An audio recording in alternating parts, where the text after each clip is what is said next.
Yaakov has returned to Eretz Yisrael, and his encounter with Esav after a 20-year separation. And Yaakov sends messengers to inform Esav of his arrival, and he gets the message back that Esav is coming with 400 men, which does not sound like a welcoming committee. Probably these are armed men, and their intention is to attack. And Yaakov Avinu prepares for the worst in three ways. First, he prepares for the eventuality of war. So he divides the camp in two. So if Esav attacks one, the other will have time to escape. Then he prays. Prayer is also very important. And then he sends a gift, a tribute gift, in order to perhaps win Esav's affection. And the preparations are completed. That night, Yaakov has an experience. He encounters an angel, which according to Chazal is the sorrow shel Esav. This is the angel which is the overseer of Esav and his people. And Yaakov has a struggle with this angel, in which Yaakov is victorious. And the Ramban points out that a fight with an angel is always fixed. It's like professional wrestling. It's not a real fight, because if God would empower the angel could crush any opponent like a bug. So obviously, the fight is fixed. This is really a message to Yaakov Avinu. God is informing Yaakov in advance that tomorrow you're going to be successful in your dealings with Esav. And sure enough, Esav comes and Yaakov humbles himself before Esav. He bows and he speaks very deferently. And Esav's heart melts, and they have a tearful reconciliation. At least so it seems from the verses. And Esav returns home, and Yaakov promises that he will follow. But of course, Yaakov had in mind that he will follow in Moshiach's time, when the verse says, "Va'olu Moshiim b'Har Tzion Mishpatas Harisov," that the conquerors will ascend the mountain of God, and from there they will rule over the mountain of Esav. So that's the basic story. What is the moral of the story? What are we meant to learn from the story?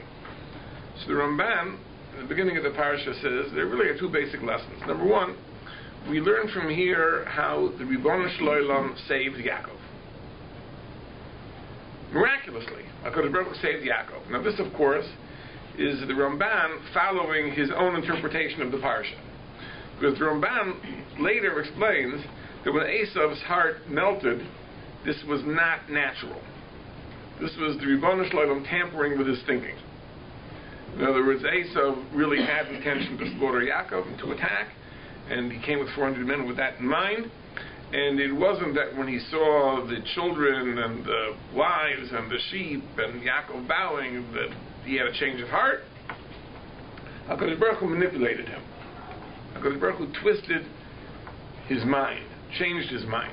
So basically, HaKadosh Baruch Hu performed a miracle on behalf of Yaakov. Now, this was not supposed to happen. This was not a natural thing that Esav all of a sudden fell in love with Yaakov. So therefore, the Ramban understands that that really is one of the lessons of the parsha. It's to demonstrate God's love of Yaakov, how he performed a miracle to save him. Now, again, you could read the parsha differently. And I'll suggest an alternative. But this is one lesson according to the Ramban. It teaches us how God saved Yaakov. As the verse says, we say every night in Ma'ariv, U'ga'olo miyad chazak mimenu. God saved Yaakov from a mightier hand, from a mightier force. The second lesson is that the obligation to place our trust in God does not mean that we should not exert effort in order to better our situation. In other words, the applicable words are bitachon and hishtadlus. Bitachon means trust. We're all meant to place our trust in God. In God we trust. And at the same time, we don't just sit back and do nothing. In other words, we do what we should do in order to advance our interests in a natural manner. When we're ill, we go to the doctor. When we have a legal problem, we hire a lawyer. If you need to go somewhere, you get into the car and drive. You don't expect to be miraculously transported there. In other words, this is the idea that at the same time that we have faith and trust in God, but we are mishtadel. We exert effort by natural means. And this is a point that many people miss. Many people think that the religious personality is meant to just sit back and rely on the Rebbeinu Shalom. That HaKadosh Baruch Hu will take care of everything. So that's the lesson of the parsha. Yaakov didn't do that. He didn't just pray to God and sit back.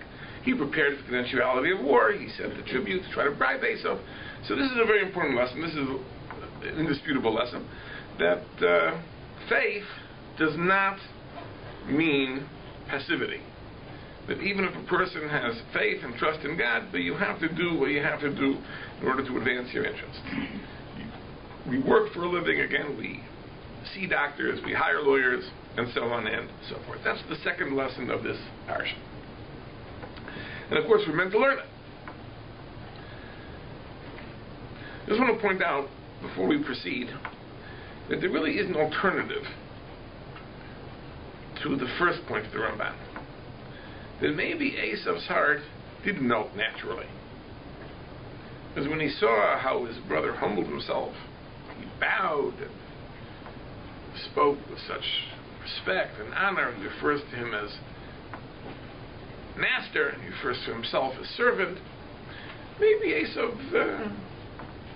had a human bone in his body. Now the truth is that this would explain something. See, let's go back to that story of the fight with the angel. The night before, HaKadosh Baruch Hu wants to give Yaakov advance notice that he's going to be successful the next day. Now, why is that necessary? If the salvation of the next day is going to be miraculous, HaKadosh Baruch Hu is going to manipulate Esau's mind, why is it important that Yaakov know the night before that he's going to be successful? That he's going to escape unscathed? What difference does it make whether Yaakov does know or doesn't know? What's going to happen is going to happen anyway. See, I would offer the conjecture that it's not so. That really, Yaakov's salvation here was not a divine miracle. It was a consequence of Yaakov's humbling himself before Esau. In other words, Esau, through natural means, was persuaded to give up his hatred. But in order for Yaakov to be effective, he had to know in advance to be successful. Now this is something which we all know from experience. When we are confident, then we are able to humble ourselves. When we are not confident, we often approach with bluster and arrogance. I don't have to give examples. I think we all understand this.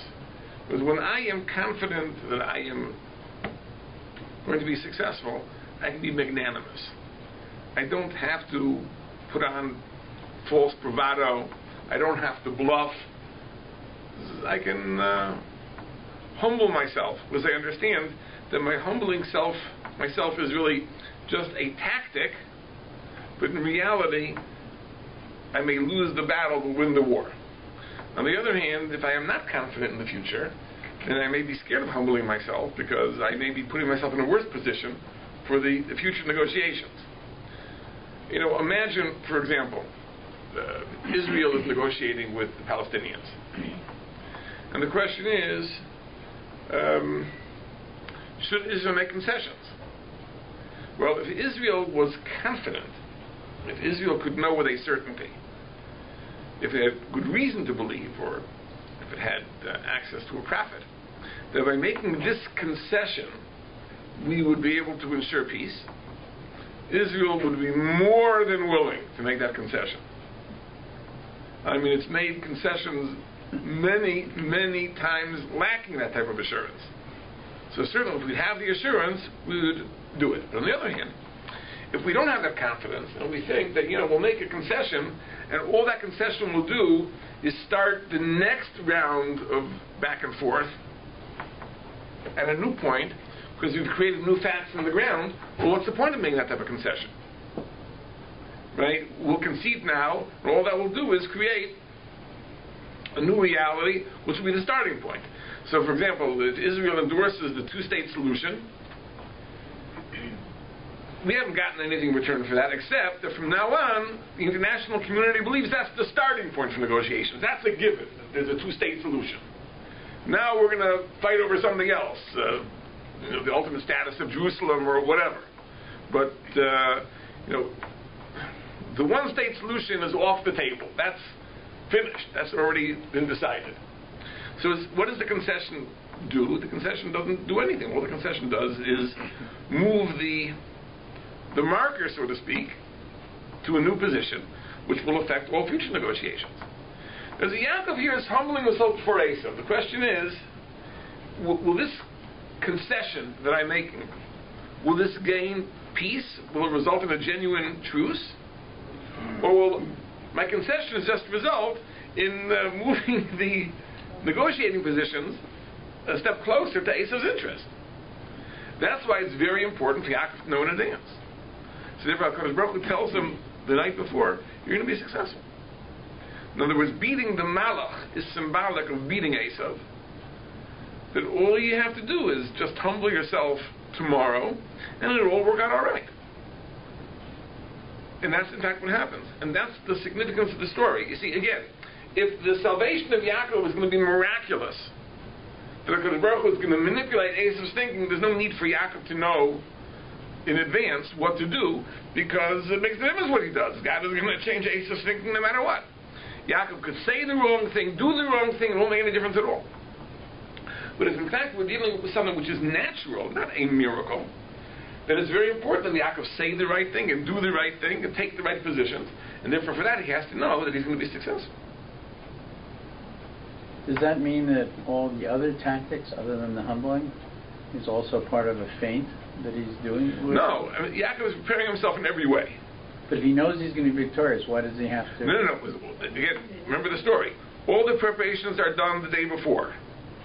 Right. And the night afterward he has to encounter with the Malach. Right? Yeah. So the point is that HaKadosh Baruch Hu is telling him you're going to be victorious. But play your cards right. But that's why he has to know in advance. Again, this to repeat, forgive me for belaboring the point. In other words, if it's going to be a miracle, if God is going to manipulate Esav's thinking, there's no point in Yaakov knowing in advance the outcome.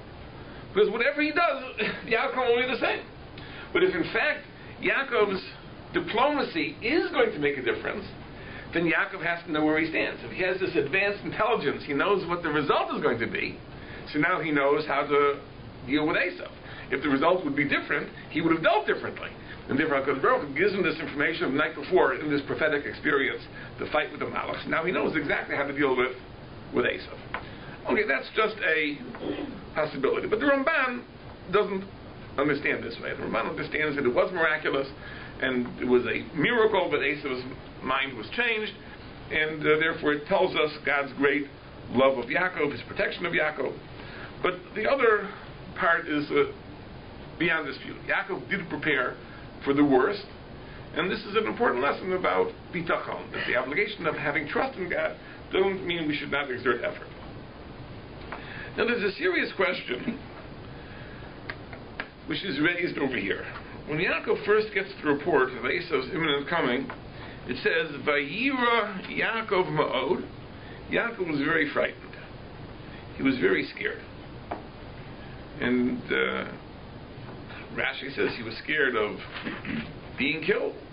He was scared that he might have to kill, but he was also scared of being killed. So the Rambam talks about this. And the Rambam says an amazing thing. This is in the Shemaina Prakim, in the Rambam's introduction to Pirkei Avos. Says an amazing thing. It says like this. The Rambam is talking about prophecy. Prophecy. And the Gemara says that HaKadosh Baruch Hu only rests the divine presence on a person who has some exemplary character traits. He has to be wise, and he has to be humble, and he has to be strong. The Rambam takes that to mean emotionally strong, that he doesn't succumb to temptation. The Rambam says that although the prophet has to be virtuous, but not perfectly so. If a prophet has a flaw, it does not preclude the possibility of receiving prophecy. Because he has to be quite good, but not perfectly good. It isn't necessary to be absolutely perfect. And the Rambam brings a series of proofs to this to demonstrate that there were great people, great prophets in Jewish history who received the divine presence even though they were flawed in some way. So he gives an example, maybe I shouldn't mention them, it's like Lashon Hara. The Rambam is revealing the flaws of great biblical characters. He says, Shlomo HaMelech. Shlomo HaMelech was flawed. Shlomo HaMelech had a passion for women. And he married 1,000 wives. So you see that he had a weakness for women. And nevertheless, he was a prophet. God spoke to him. It's recorded in the book of Malachim that God spoke to Shlomo. He was a prophet. He was a Navi, despite the fact he had a flaw. The Rambam says Moshe Rabbeinu had a flaw. Moshe Rabbeinu had a tendency towards anger. We see on several occasions in the Chumash, he's angry with the Jewish people. Anger is not an aspect of perfection, it's a character flaw. Nevertheless, Moshe Rabbeinu was the greatest of the prophets. And he goes through a whole list. It's incriminating. But one of the examples he gives is Yaakov. So Yaakov also had a flaw. The flaw of Yaakov was he was fearful. He lacked faith. He lacked trust in God. Because if his bitachon, his faith in God, his trust in God is what it should have been, he would not have been fearful. He would not have been scared. Now, he would have done the same things. He would have divided the camps and he would have sent the tribute. Because, as we said, the obligation of bitachon doesn't preclude hishtadlus. You have to exert effort. But the emotion of fear he wouldn't have experienced. He wouldn't have feared. He would have done it with a calm, with a serenity, with a confidence that everything would turn out all right. The fact that he was scared, that shows a lack of faith. That's what the Rambam says. So this is an amazing, amazing thing. That the Rambam understands this was a flaw. Some commentaries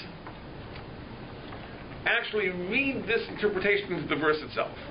This is in the verse, Vayira Yaakov Mod, Yaakov was very scared, Vayetzer Lo, and he was distressed. So what is the redundancy? He was scared and he was distressed. So Rashi understands it this way. He was scared that he would be killed, and he was distressed at the prospect of having to kill Esav.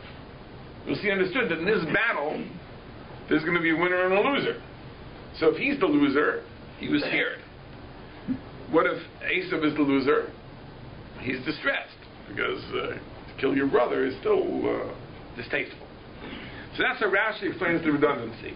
Vayira Yaakov Ma'od, Yaakov was scared. Shema Yehareg, lest he be killed. Vayetzer Lo, and he was distressed. In the Arogas Acher, he'll kill the others. And he brings this from a matter of Tanchum. But the Netziv says, it's like this. Vayira Yaakov Ma'od, he was very scared. Vayetzer Lo, it disturbed him that he was scared. He was troubled by the fact he was scared, because it reflected a flaw. There was something wrong. Then why should he be fearful? Why shouldn't his faith and trust be complete? It troubled him. That's Vayira Vayetzer. He was scared. He saw that he was scared, and it disturbed him. Why am I scared? Why isn't my faith what it should be?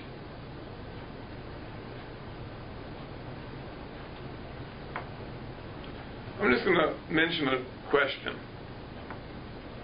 that I didn't see anyone comment on, but I think it's something that we might want to mull over. We don't find in last week's parsha, when Lavan was pursuing Yaakov, we don't see that Yaakov was scared. There's no mention that Yaakov was scared.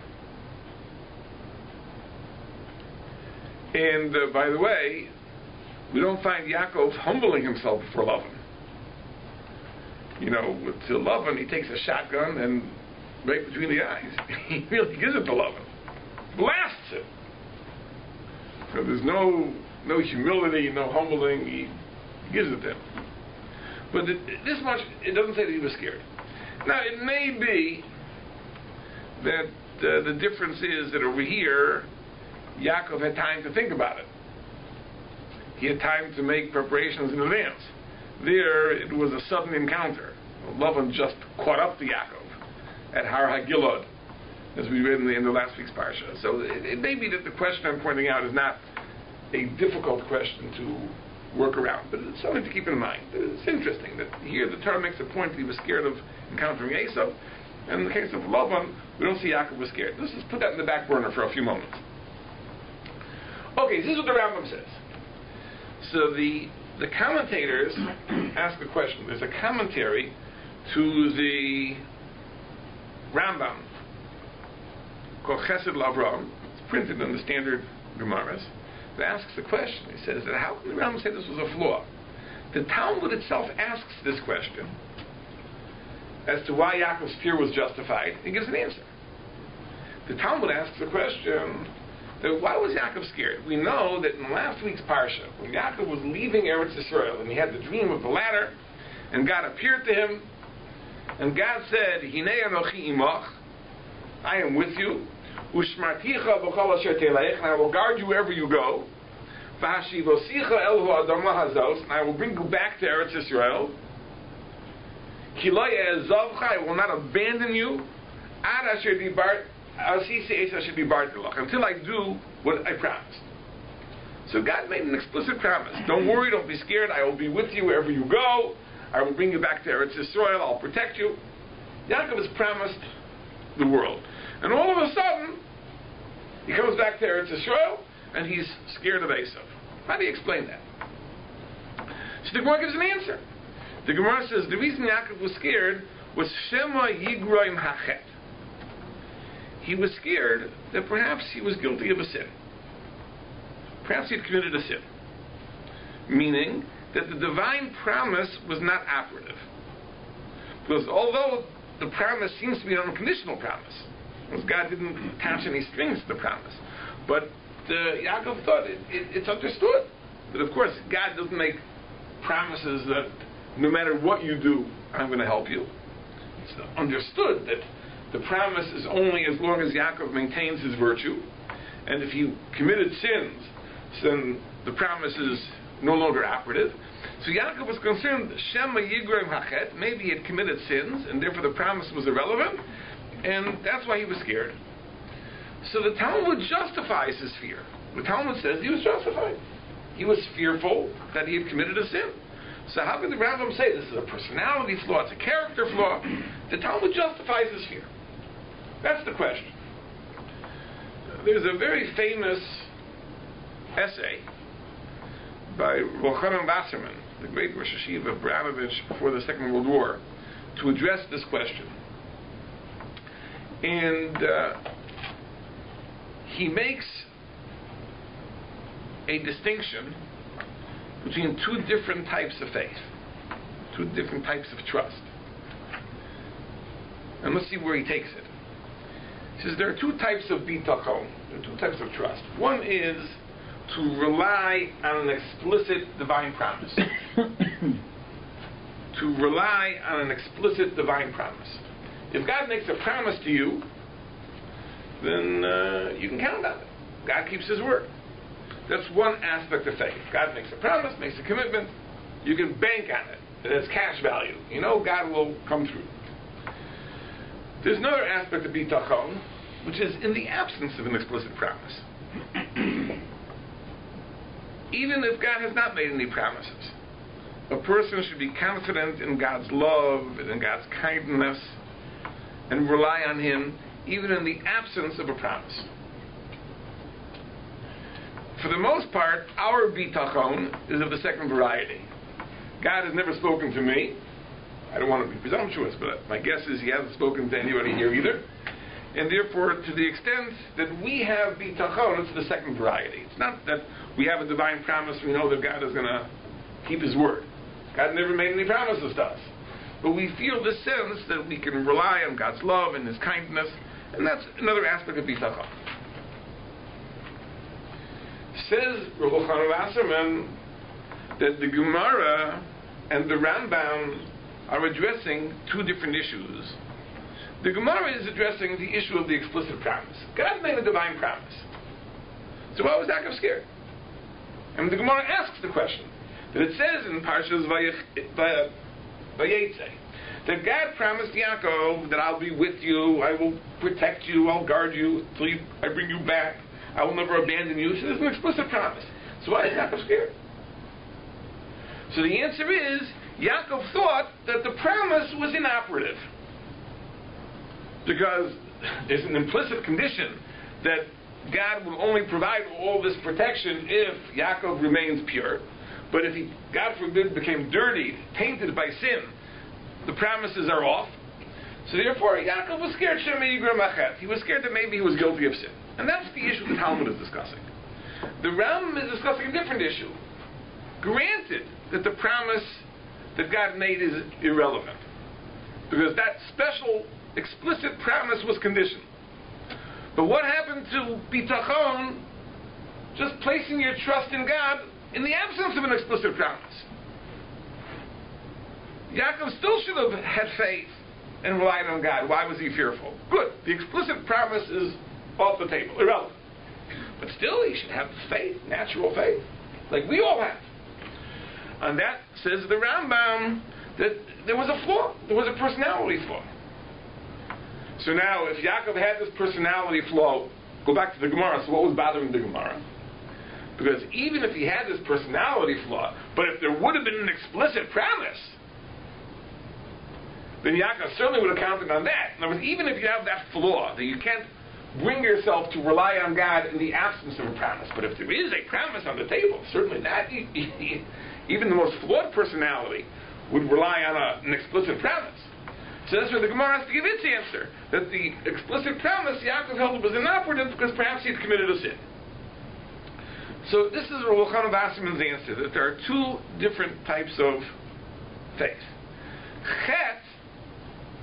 Chet only causes that the explicit promise should be rendered inoperative because it was made on an implicit condition, and the condition isn't met because the person is guilty of sin. But the faith that the trust we put in God is justified even if we're sinful. Even if we have sinned, we still are justified in putting our faith in God. Now this is a tremendous chidush. This is a tremendous idea. Let's savor this idea. What he is telling us is that it's true that the explicit promises are rendered inoperative through sin. But we are justified in putting our trust in God in the absence of an explicit promise. Even if we think we've sinned, trust is justified. Now, why should that be? And where would we know that from? So Rav Elchanan Wasserman says a very simple thing, which at first glance sounds like an argument that's irrefutable.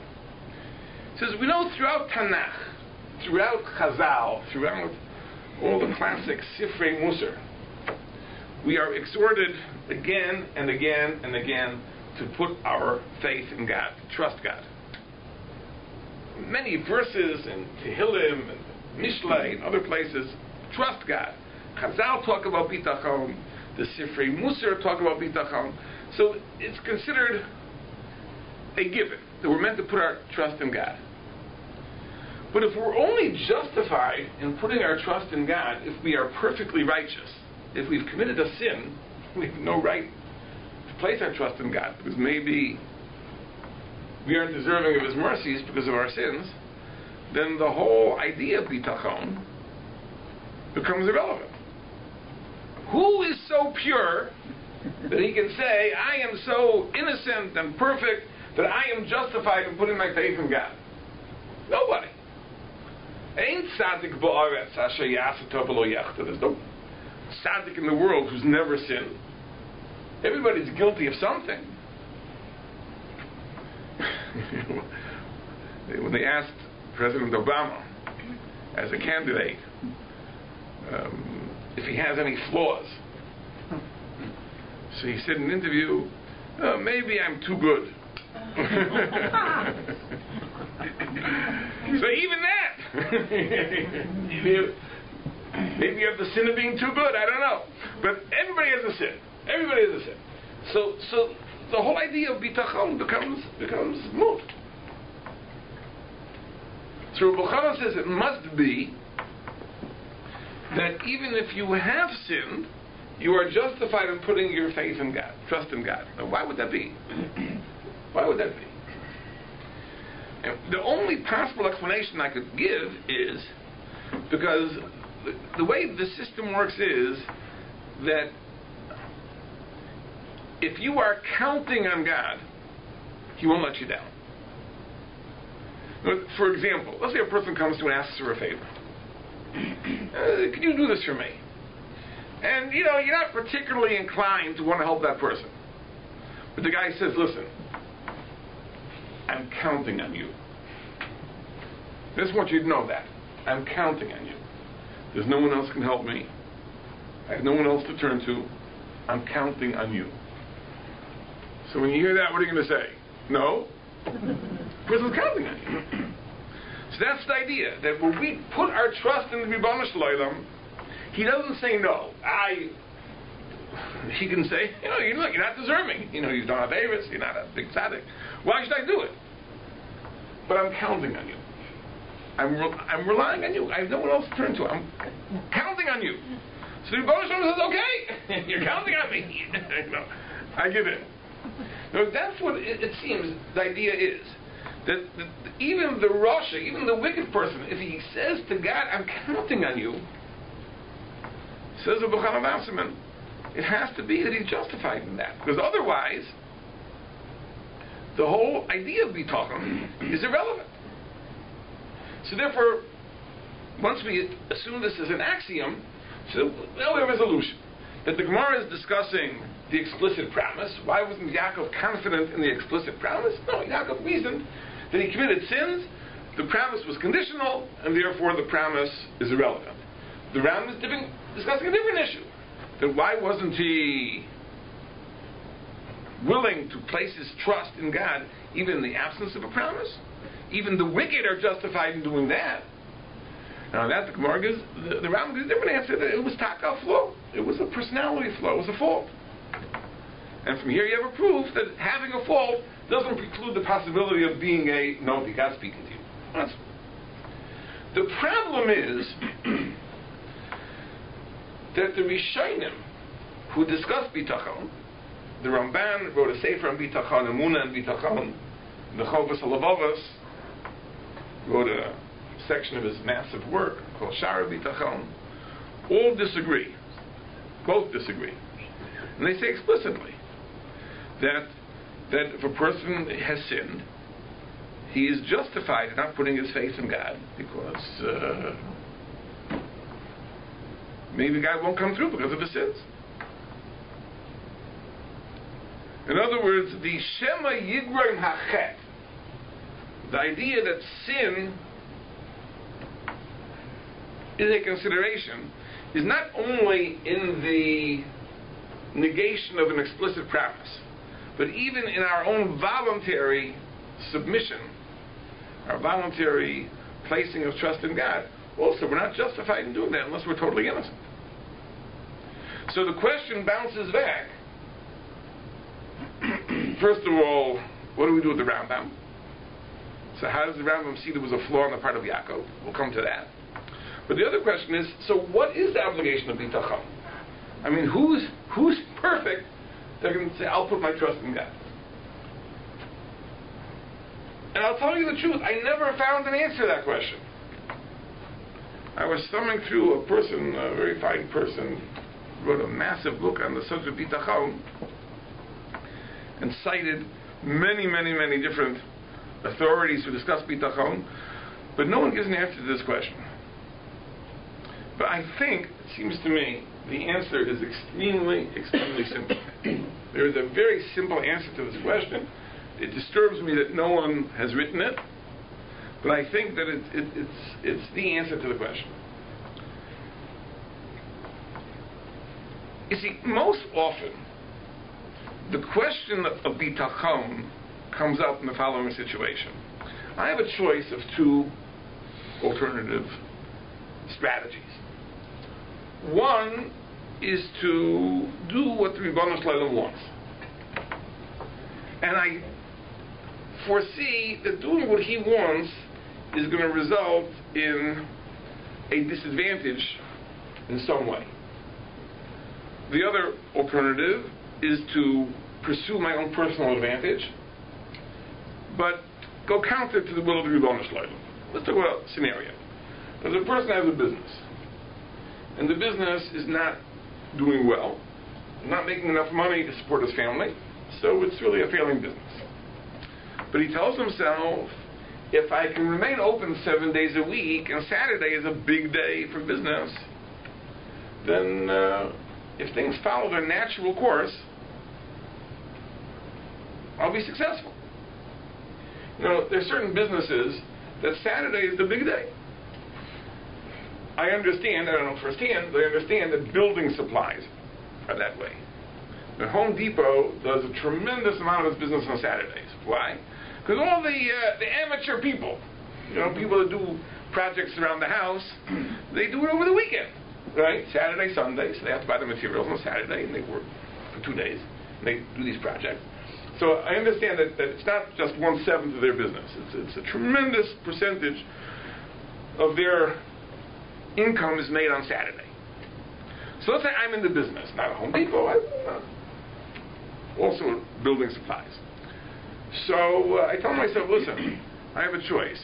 I can keep Shabbos, then my business will be marginal, will be failing.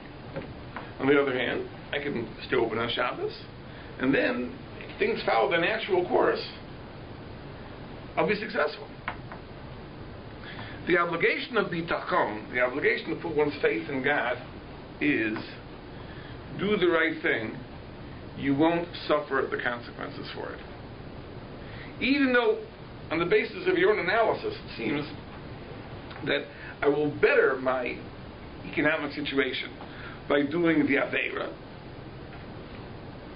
But that's the chayvas habitachon. That's the obligation of putting trust in God. To do the right thing and say with confidence, I am not going to suffer for doing the right thing. God has ways of giving me the income without being open Saturday. Likewise, He has ways of taking away the income that I would earn on Saturday. So that's the chayvas habitachon. The chayvas habitachon is that for doing the right thing, I'm not going to suffer. And now we understand the basis for bitachon. The basis for bitachon is that if God asks you to do something, it wouldn't be right for Him to punish you for doing the right thing, right? God asks something of you. I want you to do this and not that. I want you to keep Shabbos. I don't want you to work on Shabbos. So now you're going to suffer? That hardly seems fair.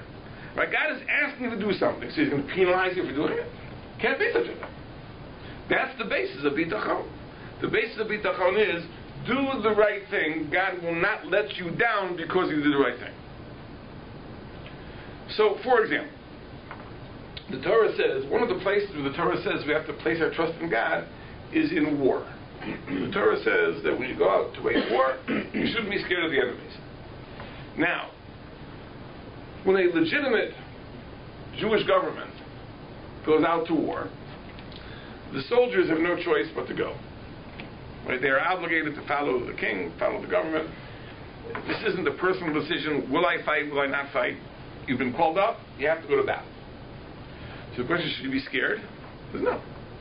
Because if God is telling you to go to war, don't be scared.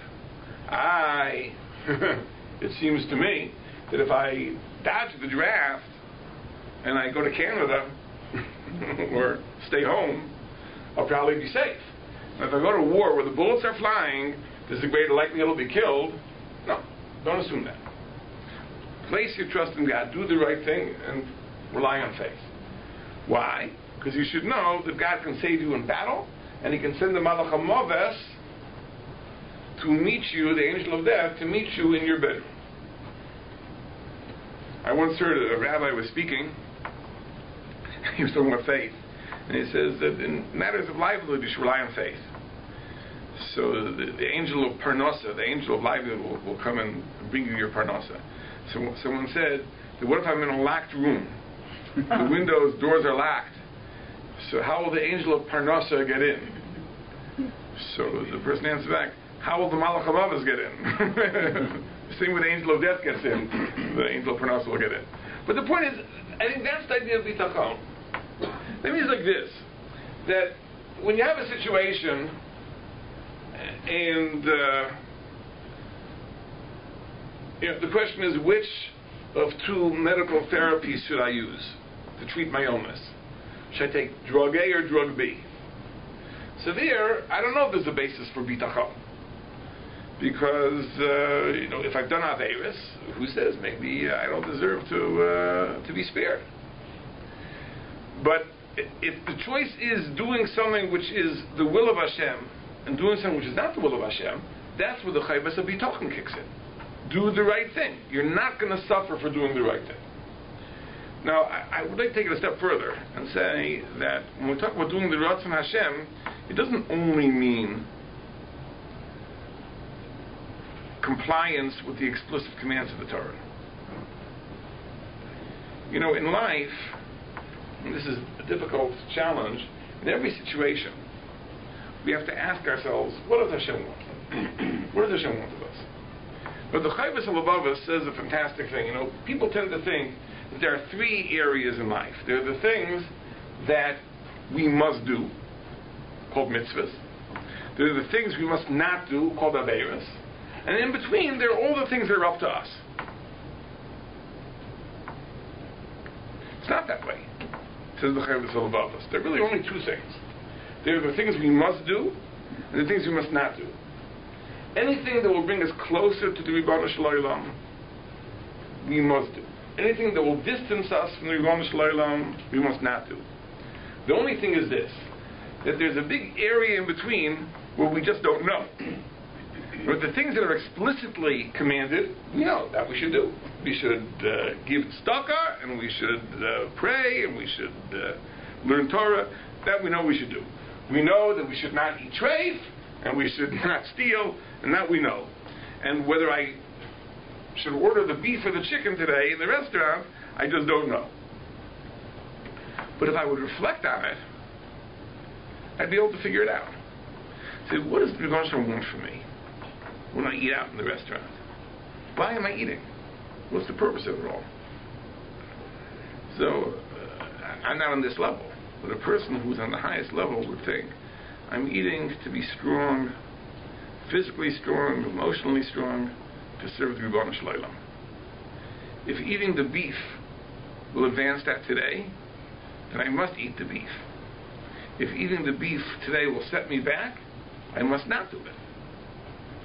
And people that are very, very thoughtful people will understand that every choice in life, there's nothing which is neutral.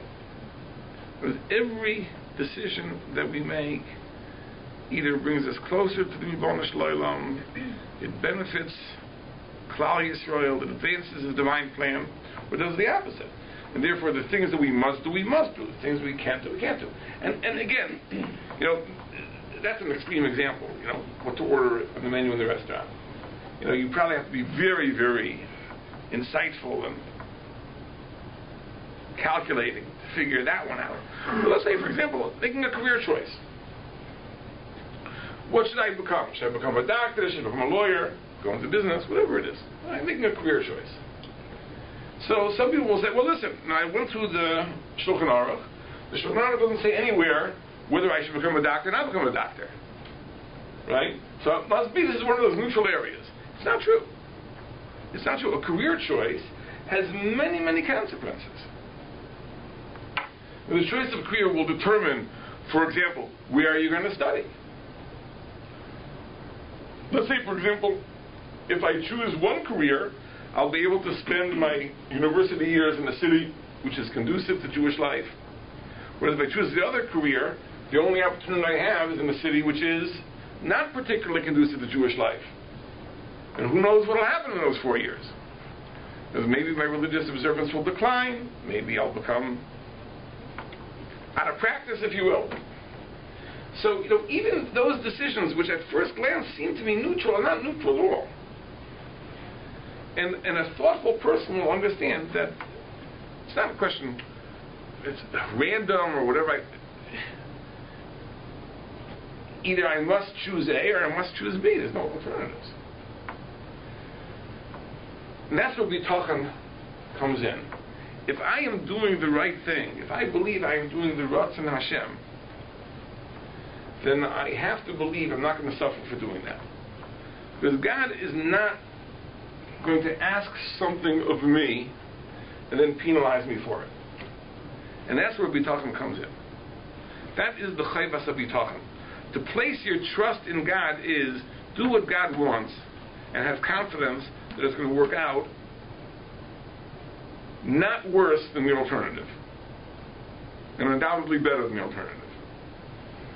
And therefore, I think the Rebbe Chanan, when he proves that it must be that even the wicked can always rely on the Ribono Shel Olam, because otherwise, what's the basis of bitachon is not necessarily true. In other words, there's no basis of bitachon in the Ribono Shel Olam where there's no moral component to the choice. In other words, if I have a question of which drug I should take, well, I have a condition, I need to take a drug. Should I take drug A or drug B? Right? And there's no way for me to discern which is better, which is worse. Then there's no basis for bitachon. What gives me the right to assume that God is going to come through for me? Maybe I'm undeserving. Maybe I'm a Russian. But where the choice has a moral component, then I can say with a confidence, if I'm making the right choice, I'm doing what Ribono Shel Olam wants, I'm not going to suffer for that. And that's even if the person is otherwise a Russian. Even if I'm otherwise not deserving. I've done terrible things. But I'm not going to be penalized for choosing, in this instance, the right thing. That is the chayvas of bitachon. That is the obligation of trust. And therefore, we probably should not assume that in a choice which lacks a moral dimension, that bitachon means we should always assume, rely on God, everything will turn out for the best. We have no reason to assume that, because maybe I'm not deserving. But we're back to our question. So how does the Rambam know that Yaakov was flawed? Maybe he was justified in being fearful because of his sin. Now the answer is very simple. And it relates to the question we asked before, why he wasn't scared of love. It's very simple. Why did Yaakov go back to Eretz Yisrael? Why did he go back? In last week's parsha, God told him to go back. God told him to go back. So what was the alternative?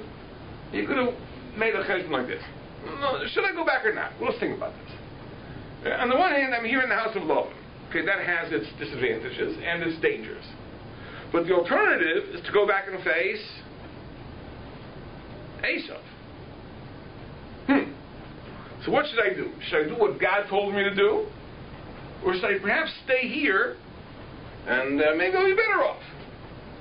No, I'm going to do what the Ribono Shel Olam told me to do, and I'll rely on faith. I'll rely on bitachon. And that's why in last week's parsha he is not fearful at all. He's going back to Eretz Yisrael exactly as God told him to do. What should he be scared of? What's to be scared of? He's not going to be penalized for doing the right thing. Now, even though it looks like that, right? Because anyone reading the story gets the impression that why is Lavan running after Yaakov to slaughter him? Because he had the audacity to run away. Had he stayed behind, maybe Lavan would have been more favorably inclined to him. I mean, certainly anybody who reads last week's parsha gets that impression, right? In other words, why does Yaakov leave? Yaakov, he begins to see that Lavan is not as friendly as he once was. The children are making the accusation that Yaakov became rich at Lavan's expense. But okay, but it's not unbearable. It's a little uncomfortable. God appears to Yaakov and says, go. So Yaakov has to weigh a cheshbon, If I run away, first of all, I'm going to face Esav. Secondly, I may arouse Lavan's wrath. If I stay here, okay, it's uncomfortable. But anybody that will make the calculation, might come to the conclusion that it makes more sense to stay. It is safer to stay than to go, contrary to the Ratzon Hashem, the will of God. But Yaakov put his faith in God, and he said, no, I'm going to do what God said, I'm going to go. And therefore, he had nothing, he wasn't fearful at all of Lavan. Lavan comes in hot pursuit. It seems that the reason he's pursuing him is because he ran away. Not scared of anything. Why? He knew he was doing the right thing. But in our parsha, Chazal tell us that Yaakov made a mistake. There was something that Yaakov did that he was not meant to do.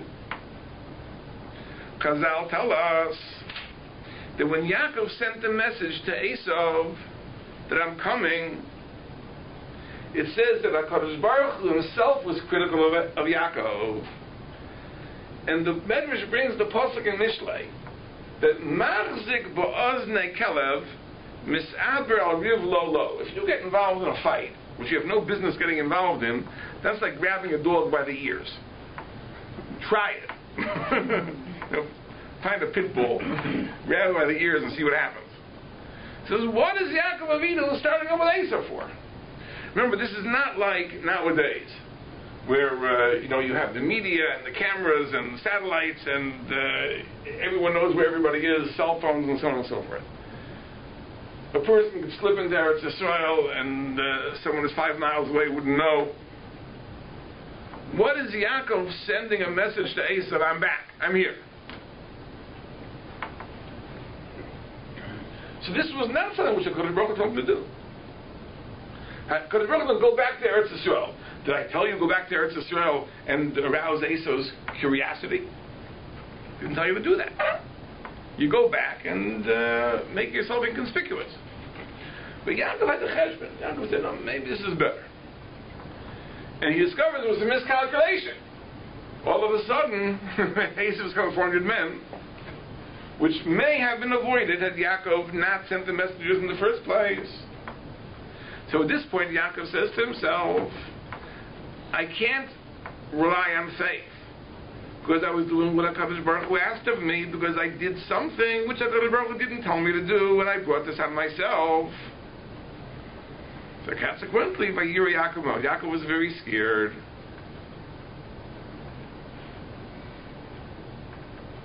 Yaakov was very scared. I think that's the correct interpretation of the parsha.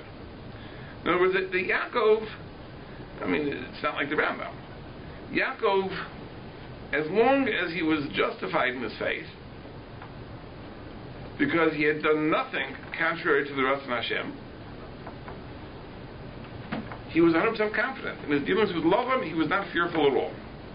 But here, this attack of Esav is something Yaakov brought on himself. And therefore he was scared. So I think that's really the answer to the question of why Yaakov was scared, is exactly this. The only justification of faith, right, for those of us who are imperfect, right, is that we can rely on faith that we're doing what HaKadosh Baruch Hu wants of us. When we deviate from the Ratzon Hashem, then we can't rely on faith anymore. We can't assume everything will work out as we wanted. We didn't do what HaKadosh Baruch Hu wanted. That was the difference between Yaakov's encounter with Lavan and Yaakov's encounter with Esav. Okay, we'll hold here. We'll meet next week. Rabbi, this has bothered me since I heard this conversation in Hamilton years ago. And the promise seems to me, unless the translation is just completely wrong, seems actually to be limited to Golos, to when he's with Lavan. It seems like the promise ends when he crosses the border. When you read it, that is possible, right? But there are ways out of that. I will not forsake you until... Number one, that Yaakov at this point was still in Chutz La'aretz. He was not in Eretz Yisrael yet. This encounter takes place in Chutz La'aretz. Did he say so before he crosses the border? Before he was still in Chutz La'aretz. And number two, that Yaakov didn't understand that way. And it's a very, very intriguing thing. You see, when God makes the promise to Yaakov, He says, "Vashivosicha el ha'adam hazos." I'll bring you back to this land, right? Kilo. Kilo He says. For I will not forsake you until I have done what I have spoken But he says, because Baruch Hu's lashon is.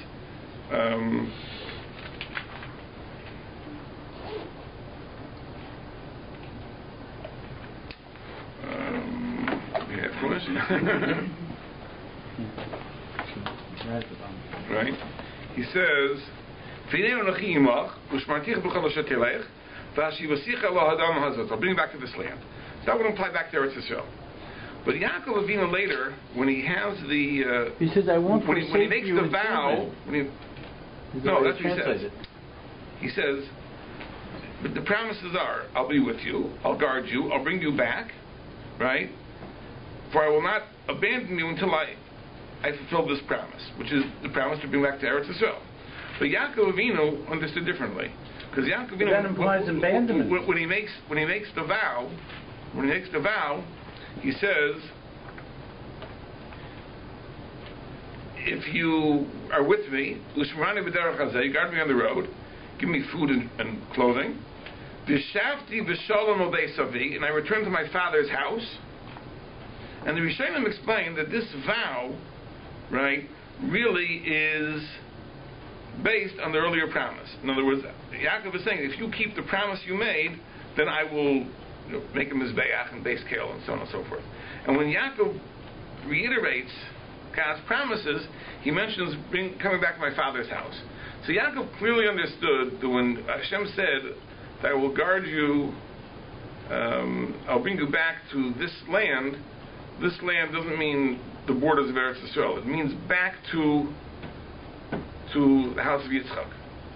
In which case, the promise will still be operative. But I thought of that. You're right. This is a term abandonment. But that's the question of the Gemara. The Gemara, strong term. Right. No. But the question is, until what point? What is the promise? Until what point is there a promise?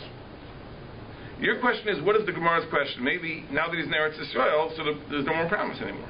My question is, Yaakov has been told there's going to be a point where I'm going to abandon you. He said, I'm going to be with you until I bring you back to this land. I won't forsake you until then. Yeah, but once you're back in the land, all the bets off, right? You're on your own. You're on your own. So good. So therefore the question is, what's the Gemara's question? Maybe Yaakov was scared because the promise wasn't...